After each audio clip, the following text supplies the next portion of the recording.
paling baik perilakunya, yang paling baik dalam segala hal, bahkan bentuk fisik juga beliau tergolong yang terbaik, sebagaimana disebutkan dalam hadis.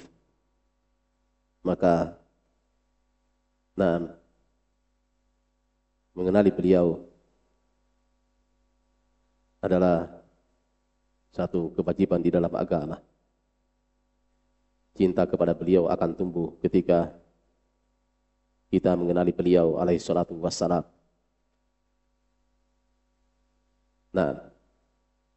Pada pertemuan yang lalu dari pembacaan Sirah Nabawiyah dari kitab Al-Bidayah wa Nihayah yang ditulis oleh Al-Imam Abul Fida Ismail bin Umar bin Kathir,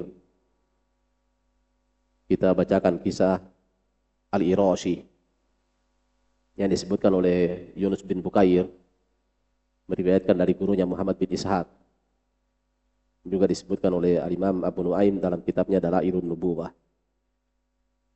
Bahwa ada seorang yang berasal dari Irash, datang ke kota Mekah, membawa untanya untuk dijual. Dan Abu Jahal membeli unta ini hanya menunda pembayaran harganya. Ditagih oleh Irashi ini, orang yang berasal dari Irashi ini. Tapi Abu Jahal mengungkapkan banyak alasan, sampai Irashi ini merasa kesulitan untuk mendapatkan harga untanya dari Abu Jahal. Pada suatu hari beliau masuk Masjidil Haram.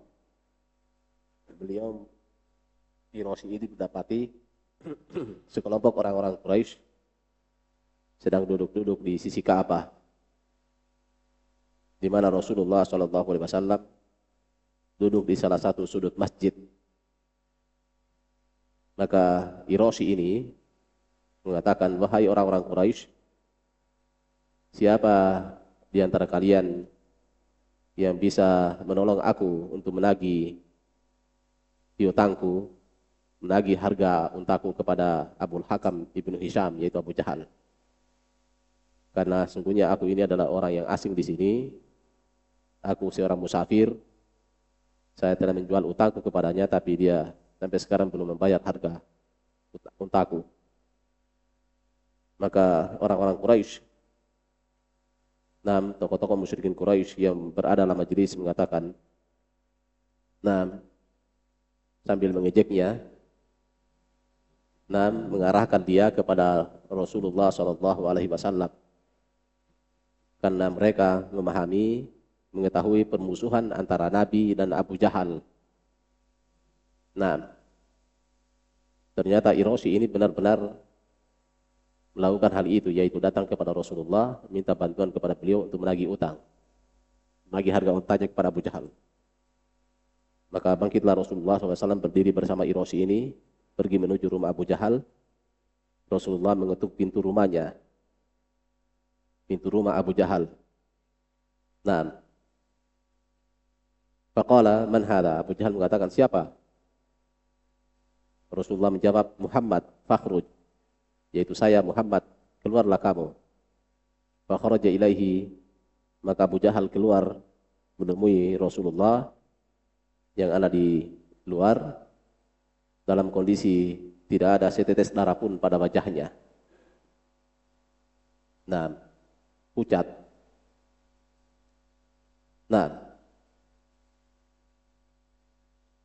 Beliau bersabda, "Berikan hak orang ini, yaitu harga untanya."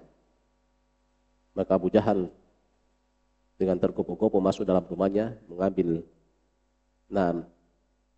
uang untuk bayar harga unta orang tersebut, Irashi ini. Kemudian datang memberikannya kepada Irashi ini.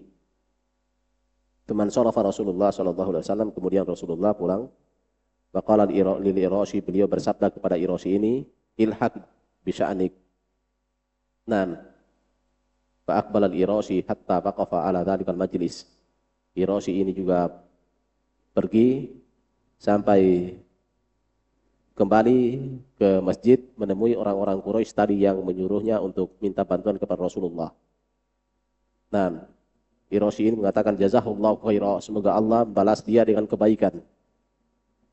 Nah, sungguh aku telah mengambil hakku.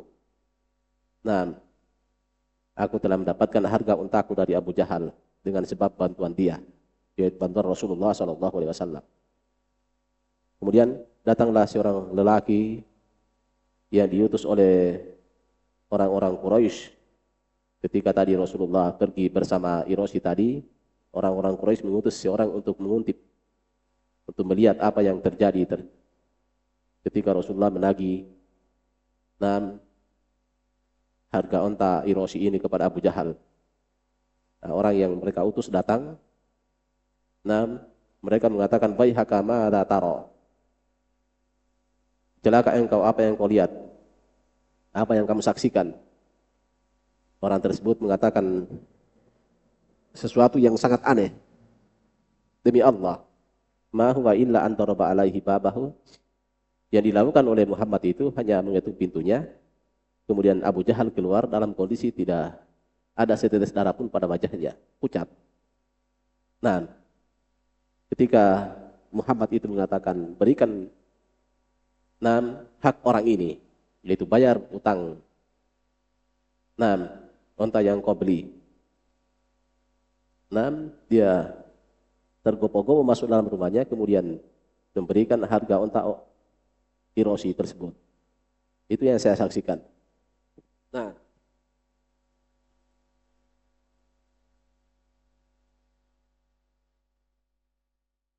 kemudian datang Abu Jahal. Mereka berkata padanya, wailaka, malaka fa wallahi ma ra'ayna mithla ma sana'ta. Celaka engkau, demi Allah kami tidak melihat seperti apa yang kamu lakukan hari ini. Biasanya Abu Jahal garang terhadap Rasulullah, dalam menghadapi Rasulullah garang. Tapi pada hari tersebut dia tidak bisa berbuat apa-apa. Faqala, maka Abu Jahal mengatakan, waihakum, demi Allah, celaka kalian. Dia tidaklah datang kepadaku kecuali hanya mengetuk pintuku. Kemudian aku keluar menemuinya. Ketika aku mendengarkan suaranya, aku merasa takut. Muncul rasa takut dalam diriku. Ketika aku keluar menemuinya, ternyata aku mendapati di atas kepalanya ada seekor onta pejantan. Yang aku tidak pernah melihat kepala onta seperti itu. Aku tidak pernah melihat punuk onta seperti itu. Seandainya aku tidak membayar utangku, aku enggan memenuhi permintaannya bayar utangku, maka demi Allah onta tersebut akan makan saya. Akan makan saya. Ini kisah Hiroshi, salah seorang yang berasal dari Irosh, yang menjual untanya di kota Mekah, ternyata dibeli oleh Abu Jahal. Tapi Abu Jahal menunda pembayaran harga unta tersebut sampai Hiroshi ini minta bantuan kepada Nabi. Kemudian Al-Imam Ibnu Katsir rahimahullah ta'ala berkata, faslun, pasal. Qala al-Bukhari, berkata Imam Bukhari, haddatsana Ayyas ibn al-Walid, telah mengabarkan pada kami Iyas ibn al-Walid. Beliau mengatakan haddatsana al-Walid ibn Muslim. Guru Bukhari mengatakan telah mengabarkan pada kami Al-Walid bin Muslim. Qala, beliau mengatakan haddatsani Al-Auza'i, telah mengabarkan padaku Al-Auza'i, Abdurrahman bin Amr Al-Auza'i, Abu Amr Asyami. An Yahya bin Abi Katsir, dari Yahya bin Abi Katsir. Imam Al-Auza'i meriwayatkan dari Yahya bin Abi Katsir. Beliau meriwayatkan an Muhammad bin Ibrahim At-Taimi, dari Muhammad bin Ibrahim At-Taimi. Qala, Muhammad bin Ibrahim At-Taimi mengatakan haddatsani Urwa bin Zubair, telah mengabarkan padaku Urwa bin Zubair. Beliau mengatakan sa'altu Ibnu Amr ibn al-As, aku pernah bertanya kepada Ibnu Amr ibn al-As, yaitu Abdullah bin Amr ibn al-As. Faqultu, aku berkata pada beliau, akhbirni bi asyaddi syai'in sana'ahul musyrikun bi Rasulillah sallallahu alaihi wasallam.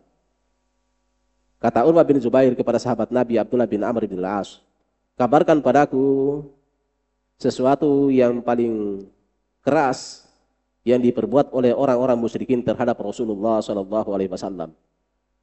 Kabarkan padaku sesuatu yang paling keras yang dilakukan oleh orang-orang musyrikin terhadap Rasulullah sallallahu alaihi wasallam. Qala Abdullah bin Amr bin Al-As menjawab, bainaman Nabi sallallahu alaihi wasallam yusolli fi hijril Ka'bah. Ketika Nabi sallallahu alaihi wasallam salat di Ka'bah, di hijr Ka'bah. Nah, hijr yang dimaksud bisa jadi yang dimaksud adalah di dalam Ka'bah, atau bisa jadi yang dimaksud yang dikatakan oleh manusia di zaman ini dengan hijr Ismail, yaitu satu tempat di samping Ka'bah yang dahulu merupakan bangunan Ka'bah. Ada sekitar berapa meter? Dahulu merupakan bangunan Ka'bah, kemudian dikosongkan di zaman Quraisy karena mereka tidak mampu membangun Ka'bah sebagaimana yang dibangun oleh Nabi Ibrahim. Sehingga ada area, ada tempat yang tersisa yang kemudian dikatakan oleh manusia di zaman sekarang ini dengan hijr Ismail, disebut hijr. Memungkinkan Nabi sholat di tempat tersebut. Idza aqbala Uqbah bin Abi Mu'id, tiba-tiba datang Uqbah bin Abi Mu'id, fa wada'a thawbahu ala unuqih, fa khanaqahu khanaqan syadida. Lalu Uqbah bin Abi Mu'id meletakkan pakaiannya, yaitu selendangnya, salnya, pada leher Nabi, kemudian mencekik leher Nabi dengan sekeras-kerasnya. Di mana Nabi sedang sholat. Fa aqbala Abu Bakar radhiyallahu anhu. Maka Abu Bakar radhiyallahu anhu datang hatta akhadha bimankibihi wa dafa'ahu anin Nabi sallallahu alaihi wasallam. Sampai menarik bahu Uqbah bin Abi Mu'id, menjauhkannya dari Nabi sallallahu alaihi wasallam. Faqala Abu Bakar sambil berkata, ataqtuluna rajulan yaqulu rabbi Allah wa qad ja'akum bil bayyinati min rabbikum. Ucapan Abu Bakar ini diabadikan oleh Allah Subhanahu wa taala dalam surat Ghafir ayat 28. Ketika Abu Bakar menahan Uqbah bin Abi Mu'id, tokoh musyrikin yang mencekik Nabi dengan selendangnya, dengan salnya, beliau berkata, apakah kalian akan membunuh seorang lelaki yang mengatakan bahwa Rabbku adalah Allah, Tuhan yang aku sembah adalah Allah, maka ja'akum bil bayyinat, dan sungguh dia telah mendatangkan kepada kalian keterangan-keterangan yang jelas min rabbikum, dari Tuhan kalian, yaitu wahyu dari Allah Subhanahu wa taala.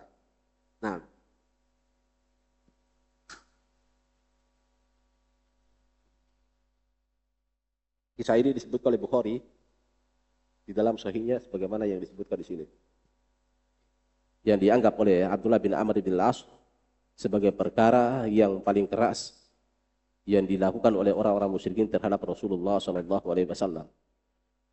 Kemudian Al-Imam Ibnu Katsir menyebutkan bahwa rawa Al-Baihaqi, dan Imam Al-Baihaqi telah meriwayatkan dalam kitabnya Dalailun Nubuwah, bukan dalam sunannya, tapi dalam kitab Imam Al-Baihaqi Dalailun Nubuwah, yaitu dalil-dalil kenabian. Beliau meriwayatkan Anil Hakim, dari Imam Al-Hakim. Imam Al-Hakim, guru Imam Al-Baihaqi. Imam Al-Hakim, Abu Abdullah Al-Hakim, penulis kitab Al-Mustadrak, yang dikenal dengan Mustadrak Al-Hakim, itu guru Imam Al-Baihaqi. Sedangkan Imam Al-Hakim, murid Imam Ibnu Hibban. Imam Ibnu Hibban. Imam Ibnu Hibban itu murid Imam Ibnu Khuzaimah. Ibnu Khuzaimah itu murid Imam Muslim. Imam Muslim murid Bukhari. Murid Bukhari, murid Imam Ahmad dan yang selainnya. Demikian para a'imah kita, itu jelas siapa guru-guru mereka. Siapa guru-guru mereka, siapa murid-murid mereka, itu diketahui. Para imam-imam kita yang meriwayatkan hadis-hadis Nabi sallallahu alaihi wasallam adalah orang-orang yang thiqah, yang dipercaya dari segi agamanya dan dari segi kekuatan hafalan mereka. Nah, tidak ada seorang pun yang pendusta kecuali diketahui. Tidak ada seorang rawi yang pendusta kecuali diketahui oleh para ulama kita. Nah, diketahui oleh para ulama kita. Tidak ada satu perawi yang lemah, yang tidak kuat hafalannya, yang menyebabkan hadisnya sampai pada kategori lemah, dhaif, tidak bisa diterima riwayatnya karena saking banyaknya kesalahannya, saking lemahnya hafalannya. Nah, kecuali diketahui oleh para ulama. Para ulama sebagai bentuk jaminan dari Allah Subhanahu wa taala terhadap agama ini. Inna nahnu nazzalna dzikra wa inna lahu lahafizun. Dalam Al-Qur'an Allah Subhanahu wa taala berfirman, sesungguhnya kami yang menurunkan az-zikir yaitu Al-Qur'an dan kami yang akan menjaganya. Nah, ulama menyebutkan bahwa ayat ini jaminan dari Allah bahwa Al-Qur'an itu akan dijaga oleh Allah. Tidak ada perubahan di dalamnya, baik lafadznya ataupun maknanya. Nah, baik lafadznya ataupun maknanya. Lafadznya itu kata-katanya. Tidak ada satu huruf yang berusaha disisipkan oleh para zanadiqah, orang-orang yang ingin merusak Islam, yang merubah-rubah Al-Quran sebagaimana mereka telah lakukan terhadap Taurat dan Injil. Mereka merubah-rubah, merevisi Taurat dan Injil. Tidak ada seorang pun di kalangan mereka yang berusaha menyusupkan, menyelipkan satu huruf atau satu kata atau satu kalimat ke dalam mushaf Al-Quran kecuali diketahui oleh para ulama. Diketahui oleh para ulama. Kenapa? Karena Allah jamin. Allah sudah jamin. Inna nahnu nazzalna dzikra. Sesungguhnya kami yang menurunkan Al-Quran. Wa inna lahu lahafizun. Dan kamilah yang akan menjaganya. Allah sendiri yang menjaganya. Tentunya melalui perantaran para ulama, para ahlul hadis. Dan harus diketahui bahwa Allah menjamin terpeliharanya Al-Quran bukan sekedar lafadznya saja. Bukan sekedar lafadznya saja. Bukan sekedar kalimat-kalimatnya saja. Ayat-ayatnya. Tidak ada yang bisa merubahnya. Bukan sekedar itu saja. Tapi jaminan dari Allah bahwa dia menjaga sendiri Al-Quran, menjaga sendiri kalamnya, firman-firmannya. Itu juga berkenaan dengan maknanya. Makna-makna Al-Quran itu terjaga. Tidak ada satu orang pun yang menafsirkan Al-Quran bukan pada makna yang diinginkan oleh Allah kecuali diketahui oleh para ulama. Diketahui oleh para ulama. Misalnya,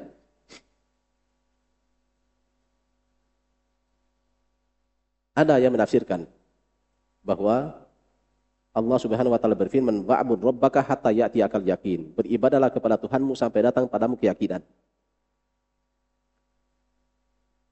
Sampai datang padamu keyakinan. Nah, tafsir ayat ini, keyakinan dalam ayat ini disebut oleh para ahli tafsir yaitu kematian. Apa keyakinan dalam ayat ini? Keyakinan yaitu beribadahlah kepada Tuhanmu sampai datang padamu kematian. Jadi batas akhir beribadah ya sudah, kalau sudah berpisah roh dan jasad, sudah mati, sudah selesai ibadah. Yang ada mempertanggungjawabkan ibadah perbuatan yang sudah dilakukan selama hidup. Nah, datang sebagian orang dari kalangan Sufiyah secara khusus mengatakan bahwa keyakinan di sini adalah ketika seorang sudah berjumpa dengan Tuhan secara langsung, sudah pada tingkatan hakikat, sudah terlepas dari syariat, dia sudah naik tingkatan hakikat atau ma'rifat, maka dia sudah berada pada tingkat keyakinan. Pada tingkat keyakinan, di situ akhir dia beribadah. Dia tidak lagi terikat dengan syariat Nabi Muhammad. Kenapa? Karena Allah berfirman, beribadahlah kepada Tuhanmu sampai datang kepadamu keyakinan. Jadi akhir beribadah itu kalau sudah datang keyakinan. Guru kita ini sudah tingkatan yakin. Makanya kalau dia tidak sholat, ya karena beda tingkatannya dengan kita. Nah, dia tidak haji, bahkan nampak padanya dosa-dosa, dia mabuk. Oh itu karena Dia mabuk tapi hakikatnya dia beribadah. Kenapa? Sudah tingkatan hakikat dia. Itu sudah di luar jangkauan kita. Jangkauan orang yang normal. Dia masih tingkatan syariat. Nah, ini tafsir yang keliru. Nah, dan ini diketahui oleh para ulama. Nah, contoh yang lain misalnya. Nabi Isa ketika bayi mengatakan wassalamun alayya. Salam sejahtera atasku. Yauma wulitu, di hari kelahiranku. Di hari kelahiranku. Apa maksudnya? Sebagian orang yang dikatakan sebagai ahli tafsir Indonesia, itu coba ini. Nabi Isa saja mengatakan selamat hari Natal. Selamat hari kelahiranku. Selamat hari Natal kan selamat hari kelahiran. Ya? Isa sudah mengatakan bahwa dirinya selamat hari Natal. Kenapa kita tidak boleh mengucapkan selamat hari Natal? Isa saja dia ucapkan dirinya selamat hari Natal. Maka ditanyakan, siapa yang pernah menafsirkan ayat ini seperti apa yang kamu pahami? Tidak ada. Tidak ada. Menunjukkan bahwa ayat itu bukan itu maksudnya. Itu sudah batil. Ketika tidak ada yang mendahului, maka itu batil. Imam Ahmad bin Hanbal berkata kepada muridnya Maimuni. Imam Ahmad bin Hanbal pernah berkata kepada muridnya Maimuni, la tatakallam fi mas'alatin laisa laka fiha iman.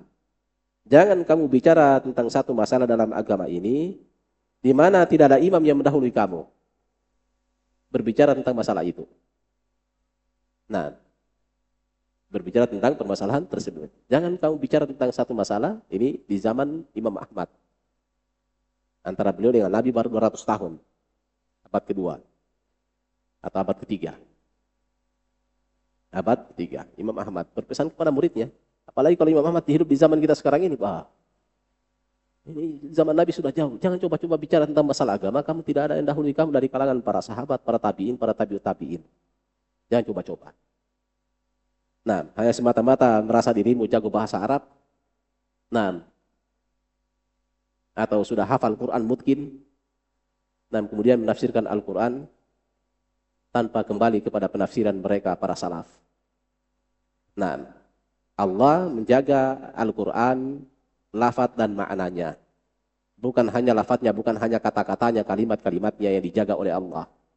Tapi Allah juga menjaga makna-maknanya, sehingga tidak ada seorang pun yang menafsirkan Al-Quran dengan penafsiran yang menyimpang, kecuali diketahui oleh para ulama. Para ulama. Oleh karena itu para ulama dari zaman salaf sampai zaman sekarang ini terus menulis tafsir Al-Quran. Tafsir Al-Quran. Imam Al-Hakim, guru Imam Al-Baihaqi.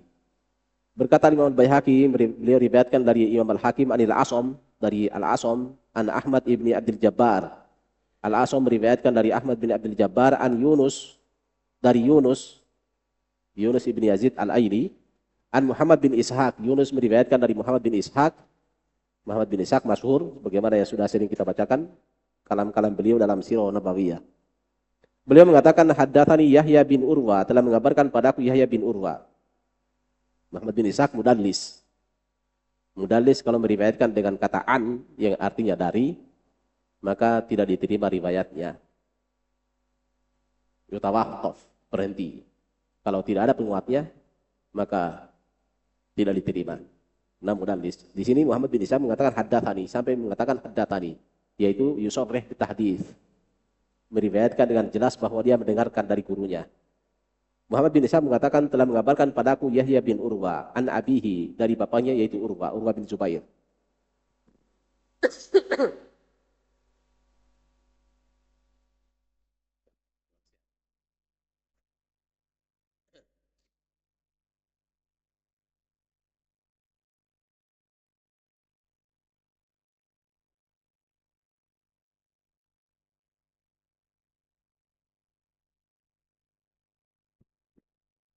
Yahya bin Urwa meriwayatkan dari ayahnya yaitu Urwa bin Zubair. Beliau mengatakan, qultu li Abdullah bin Amr bin Al-As, aku pernah berkata kepada Abdullah bin Amr bin Al-As, ma aktsaru ma ra'aita Quraisyan asabat bi Rasulillah sallallahu alaihi wasallam fima kanu atau fima kanat tudhiruhu min adawati. Nah, perkara apa yang paling banyak engkau melihat orang-orang Quraisy menyakiti Rasulullah sallallahu alaihi wasallam sebagai bentuk penampakan permusuhan mereka terhadap beliau. Faqala, maka Abdullah bin Amr bin Al-As, sahabat Nabi yang mulia ini mengatakan, laqad ra'aituhum wa qad ijtama'a ashrafuhum. Nah, yauman fil hijr, sungguh aku pernah melihat mereka. Nah, para pemuka-pemuka mereka suatu hari berkumpul di Hijr. Di Hijr. Nah, area yang sudah kita sebutkan tadi yang ada di samping Ka'bah, yang dahulu merupakan lahannya Ka'bah juga. Lahannya Ka'bah. Nah, mereka berkumpul di Hijr. Fadzakaru Rasulullah sallallahu alaihi wasallam. Lalu mereka menceritakan tentang Rasulullah sallallahu alaihi wasallam. Faqalu, mereka mengatakan, ma ra'ayna mithla ma sabarna alaihi min hadzal rajul qat. Nah, kami tidak melihat atau kita tidak melihat kesabaran kita yang lebih besar daripada kesabaran kita terhadap orang ini. Nah, kita tidak melihat kesabaran yang lebih besar daripada kesabaran kita terhadap orang ini. Nah, saffaha ahlamana, dia merendahkan tokoh-tokoh kita. Wasyatama aba'ana, dia mencaci maki nenek moyang kita. Nah, wa abadinana, dia mencela agama kita. Wa farraqa jama'atana, dia mencerai-beraikan, memecah belah persatuan kita. Wa sabba alihatina, dan dia mencela sesembahan-sesembahan kita. Nah, di dakwah tauhid dianggap oleh mereka sebagai bentuk merendahkan tokoh-tokoh mereka. Kenapa? Karena tokoh-tokoh mereka semuanya adalah musyrikin, orang-orang yang berbuat syirik kepada Allah Ta'ala. Dan ketika Rasulullah mendakwakan tauhid, beribadah hanya kepada Allah, mereka anggap ini adalah sebagai bentuk pelecehan terhadap tokoh-tokoh mereka. Nah, dakwah tauhid mereka anggap sebagai bentuk hinaan kepada nenek moyang mereka. Kenapa? Karena nenek moyang mereka secara turun-temurun itu para penyembah berhala. Para penyembah berhala. Ketika Rasulullah datang membawa dakwah tauhid, mereka anggap itu penghinaan terhadap nenek moyang mereka. Nah, ketika Rasulullah mendakwakan tauhid, mereka anggap itu adalah penghinaan terhadap agama mereka. Nah, ketika Rasulullah mendakwakan tauhid, mereka anggap itu satu perpecahan. Nah, mereka anggap adalah Rasulullah memecah belah persatuan kita. Nah, itulah opini yang berkembang di kalangan tokoh-tokoh musyrikin Quraisy, menganggap Rasulullah sebagai pemecah belah umat. Sampai di zaman kita sekarang ini, menganggap ahlu sunnah dan ahlu bidah itu menganggap ahlu sunnah itu pemecah belah umat. Kenapa? Karena ahlu sunnah itu berbicara tentang tokoh-tokoh yang menyuruh kepada kesyirikan, yang menyuruh kepada kebidahan. Nah, memperingatkan umat dari bahaya pemikiran mereka. Nah, memperingatkan umat untuk tidak membaca buku-buku mereka. Kenapa? Karena berbahaya bagi umat dan seterusnya. Nah, ketika dilakukan hal ini oleh para ulama, nah, para duat ahlus sunnah, para dai ahlus sunnah, mereka anggap ini memecah belah umat. Nah, ketika orang ramai-ramai menyerukan demo, nah, para tokoh-tokoh pergerakan yang ramai-ramai menyerukan demo, muncul ahlus sunnah mengatakan bahwa demonstrasi itu bukan ajaran Islam. Nah, demonstrasi itu bukan ajaran Islam. Menyalurkan aspirasi, menasihati pemerintah bukan demikian caranya yang diajarkan oleh Nabi dan para salaf kita. Bukan begitu caranya. Nah, dengan demikian, ahlus sunnah dianggap oleh mereka sebagai pemecah belah umat. Rasulullah di awal munculnya, di awal dakwahnya, beliau dianggap sebagai pemecah belah persatuan orang-orang Quraisy. Kenapa? Karena dahulu mereka bersatu di atas kesyirikan, di atas kebatilan. Anggapan mereka bersatu di dalam satu keyakinan bahwa dan yang berhak disembah itu bukan hanya Allah Ta'ala. Tapi ada sesembahan-sesembahan yang lain yang juga berhak disembah. Nah, yang berhak disembah itu bukan hanya Allah Ta'ala. Mereka bersatu di atas hal ini. Sepakat di atas hal ini. Ketika Rasulullah menyelisih mereka, nam inna hadza la syai'un ujab. Dalam surat Shad, mereka katakan sesungguhnya ini adalah sesuatu yang aneh. Jadi Islam itu aneh di awalnya. Di awal-awal Nabi mendakwakan Islam dianggap aneh. Bahkan beliau dianggap orang gila. Karena dianggap dukun. Nah, mama huwa biqauli kahin. Firman Allah itu bukan mantranya dukun. Wala biqauli syair, bukan pula ucap syairnya penyair. Tapi firman Allah itu turun dari Allah Subhanahu wa taala melalui malaikat Jibril kepada Rasulullah sallallahu alaihi wasallam. Wahyu. Nah, a inna la tariku alihatina li syairin majnun. Apakah kami akan meninggalkan sesembahan-sesembahan kami ini karena seorang penyair yang gila? Hal itu karena Rasulullah menyuruh mereka untuk berikrar dengan kalimat la ilaha illallah. Seruan untuk beribadah hanya kepada Allah semata yang tidak ada sekutu baginya. Meninggalkan segala sesembahan yang disembah selain Allah Ta'ala. Nah, mereka katakan, a inna la tariku alihatina li syairin majnun. Apakah kami akan meninggalkan sesembahan-sesembahan kami ini? Yaitu sesembahan mereka yang banyak. Li syairin majnun karena seruan seorang penyair yang gila. Nabi Muhammad dianggap gila. Nah, di sini tokoh-tokoh musyrikin Quraisy berkumpul di Hijr. Kemudian mereka menceritakan tentang Rasulullah SAW. Nah, mereka mengatakan kita tidak bersabar terhadap seorang yang melebihi kesabaran kita terhadap orang ini. Dia telah merendahkan tokoh-tokoh kita. Dia telah mencela nenek moyang kita. Dia telah merendahkan agama kita. Dia memecah belah persatuan kita. Dia mencela sesembahan-sesembahan kita. Wasobarna minhu ala amrin azim. Kita telah bersabar menghadapinya di atas perkara yang besar. Qalu fa bainama hum fi dzalik. Nah, ketika mereka dalam kondisi seperti itu, tola'a Rasulullah sallallahu alaihi wasallam, tiba-tiba muncul Rasulullah sallallahu alaihi wasallam. Fa aqbala yamshi. Beliau datang berjalan kaki. Tiba-tiba muncul Rasulullah. Nah, hatta istalamar ruknah, sampai beliau mengusap rukun. Rukun yaitu salah satu rusuk Ka'bah disebut rukun Yamani. Nah, rusuk Ka'bah yang menghadap ke Yaman. Tsumma marra bihim ta'ifan bil bait. Kemudian melewati mereka di saat Nabi tawaf di Ka'bah. Tawaf mengelilingi Ka'bah. Faqamazuhu, ketika beliau pas melewati mereka, maka mereka menfitnahnya dengan fitnah yang keji. Nah, fa'araftu dzalika fi wajhi Rasulillah sallallahu alaihi wasallam. Kata Abdullah bin Amr, aku mengetahui hal itu dari wajah Rasulullah sallallahu alaihi wasallam. Di mana wajah beliau ketika difitnah oleh pemuka-pemuka Quraisy ini, wajah beliau berubah. Nah, famato, lalu beliau berlalu melanjutkan tawafnya. Falamma marra bihim tsaniya, ketika melewati mereka yang kedua kalinya, putaran kedua.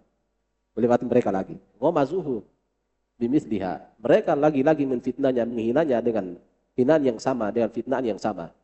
Faraftuha fi wajhihi, dan aku mengetahui hal itu dari wajah Nabi. Famada thumma marra ats-tsalitsah. Beliau terus berlalu melanjutkan tawafnya sampai beliau melewati mereka yang ketiga kalinya. Pada putaran ketiga. Faqamazuhu bimithliha, lagi-lagi mereka menghinanya, menfitnahnya dengan fitnaan yang sama. Faqala, lalu beliau bersabda, atasma'una ya ma'syara Quraisy, apakah kalian tidak mendengarkan? Apakah kalian pernah mendengarkan wahai orang-orang Quraisy? Ama walladzi nafsi biyadihi laqad ji'tukum bidzabhi. Nah, ketahuilah demi yang jiwaku ada di tangannya, sungguh aku telah datangkan kepada kalian sembelihan. Nah, fa akhadhatil qaum kalimatuhu hatta ma minhum min rajulin illa wa ka'annama ala ra'sihi ta'irun waqi'un. Nah, maka orang-orang tersebut terkaget-kaget mendengarkan kalimat Rasulullah SAW bahwa beliau telah mendatangkan pada mereka sembelihan. Nah, sampai tidak ada seorang pun di kalangan mereka kecuali dan seakan-akan di atas kepalanya ada burung yang sedang hinggap, yaitu hinggap di atas kepalanya. Diam semuanya. Sampai orang yang paling keras suaranya dalam menghina Rasulullah SAW itu berusaha untuk menenangkan dirinya, menghilangkan rasa takutnya dengan mengucapkan insorif ya Abul Qasim Roshidan fama kuntu bijahul. Pergilah kamu wahai Abul Qasim. Abul Qasim yaitu Rasulullah. Mereka tidak memanggilnya Rasulullah karena tidak mengakui Rasulullah, tidak mengakui beliau sebagai Rasulullah. Orang-orang musyrikin memanggil Rasulullah dengan namanya.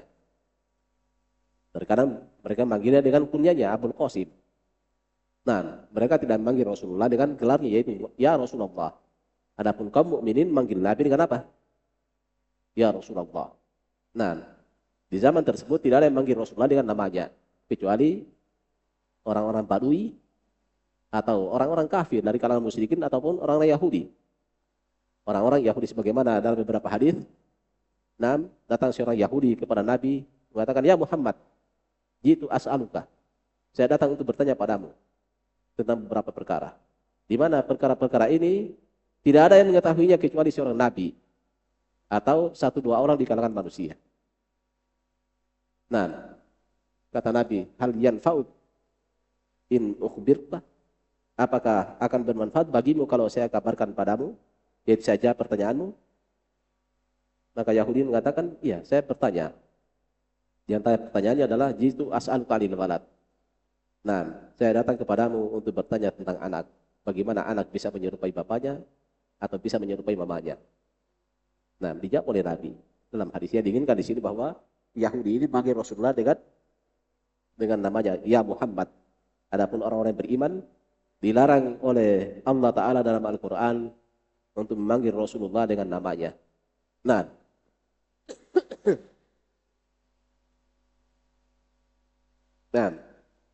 Orang yang paling keras suaranya adalah menghina Nabi tadi, mengatakan, "Pergilah engkau wahai Abul Qasim Roshidan."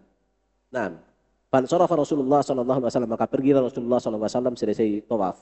Hatta idza kana al-qad ijtama'u fil hijr, sampai keesokan harinya mereka kembali berkumpul di Hijr. Wa ana ma'ahum, kata Abdullah bin Amr bin Al-As, dan saya bersama mereka. Faqala ba'duhum bi ba'd, saat itu Abdullah bin Amr bin Al-As belum masuk Islam. Maka sebahagian mereka berkata kepada sebagian yang lain, "Dzakartum ma balagha minkum wa ma balaghakum anhu." Kemarin kalian menceritakan tentang dia.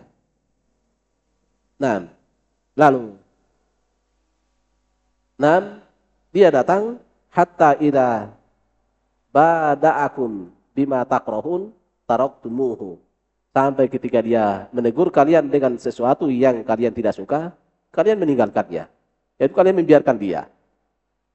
Fabainahum ala dzalik, tala Rasulullah sallallahu alaihi wasallam. Ketika mereka dalam kondisi seperti itu, yaitu sedang menceritakan Rasulullah kejadian yang kemarin, muncul lagi Nabi sallallahu alaihi wasallam. Fawathabu ilaihi wasbatan rajulin wahidin. Maka mereka ramai-ramai melompat kepadanya. Wa ahatu bihi, mereka mengepungnya. Yaqulun, mereka mengatakan, "Antal ladzi taqulu kadza wa kadza." Kamu yang mengatakan seperti ini, yaitu kamu yang mengatakan bahwasanya yaitu menghinakan tokoh-tokoh kami, merendahkan nenek moyang kami, mencela agama kami, mencaci maki, memecah belah persatuan kami. Kamu yang mengatakan seperti itu, lamma kana yabluhum min aib alihatihim badinihim. Fa yaqulu Rasulullah sallallahu alaihi wasallam, maka Rasulullah menjawab, "Na'am, ana alladzi aqul." Iya, itu saya katakan. Iya, saya pernah berucap seperti itu. Walaqad ra'aitu rajulan minhum. Kata Abdullah bin Amr bin Al-As, sungguh aku melihat seorang di kalangan mereka, akhadha bimajami iridaihi. Dia mengumpulkan selendangnya kemudian mencekik Rasulullah sallallahu alaihi wasallam. Wa qama Abu Bakar yabki dunahu. Lalu Abu Bakar bangkit berdiri sambil menangis menolong beliau alaihi salatu wasallam. Wa yaqulu wailakum. Abu Bakar mengatakan, celaka kalian. Ataqtuluna rajulan ayyaqula rabbi Allah. Apakah kalian akan membunuh seorang laki yang mengatakan bahwa Tuhanku adalah Allah, Tuhan yang aku sembah adalah Allah, tsumma sarafu anhu. Ketika Abu Bakar mengucapkan hal itu pada mereka, mereka pergi menjauh dari Nabi sallallahu alaihi wasallam. Fa inna dzalika li aktsara ma ra'aitu Quraisyan balagat minhu qad. Kata Abdullah bin Amr bin Al-As, sesungguhnya kondisi yang demikian paling banyak aku lihat terjadi terhadap diri Rasulullah SAW dari apa yang dilakukan oleh orang-orang Quraisy kepada beliau. Wallahu a'lam bishawab. Banyak sekali, sering sekali terjadi hal yang demikian terhadap Rasulullah di depan Ka'bah. Perlakuan orang-orang musyrikin Quraisy yang menghinakan beliau, bahkan sampai mencekik beliau. Pada pertemuan yang lalu kita sudah bacakan bagaimana orang-orang Quraisy ketika Nabi sedang sujud, mereka meletakkan kotoran kambing di atas punggung Rasulullah SAW sampai datang putrinya Fatimah membersihkan kotoran kambing tersebut. Wallahu a'lam bishawab. Kita lanjutkan pertemuan berikutnya. Mudah-mudahan bermanfaat apa yang kita bacakan pada malam hari ini. Kurang lebihnya mohon dimaafkan. Subhanakallahumma rabbana bihamdika asyhadu an la ilaha illa anta astaghfiruka wa atubu ilaik. Fadhlu barakallahu.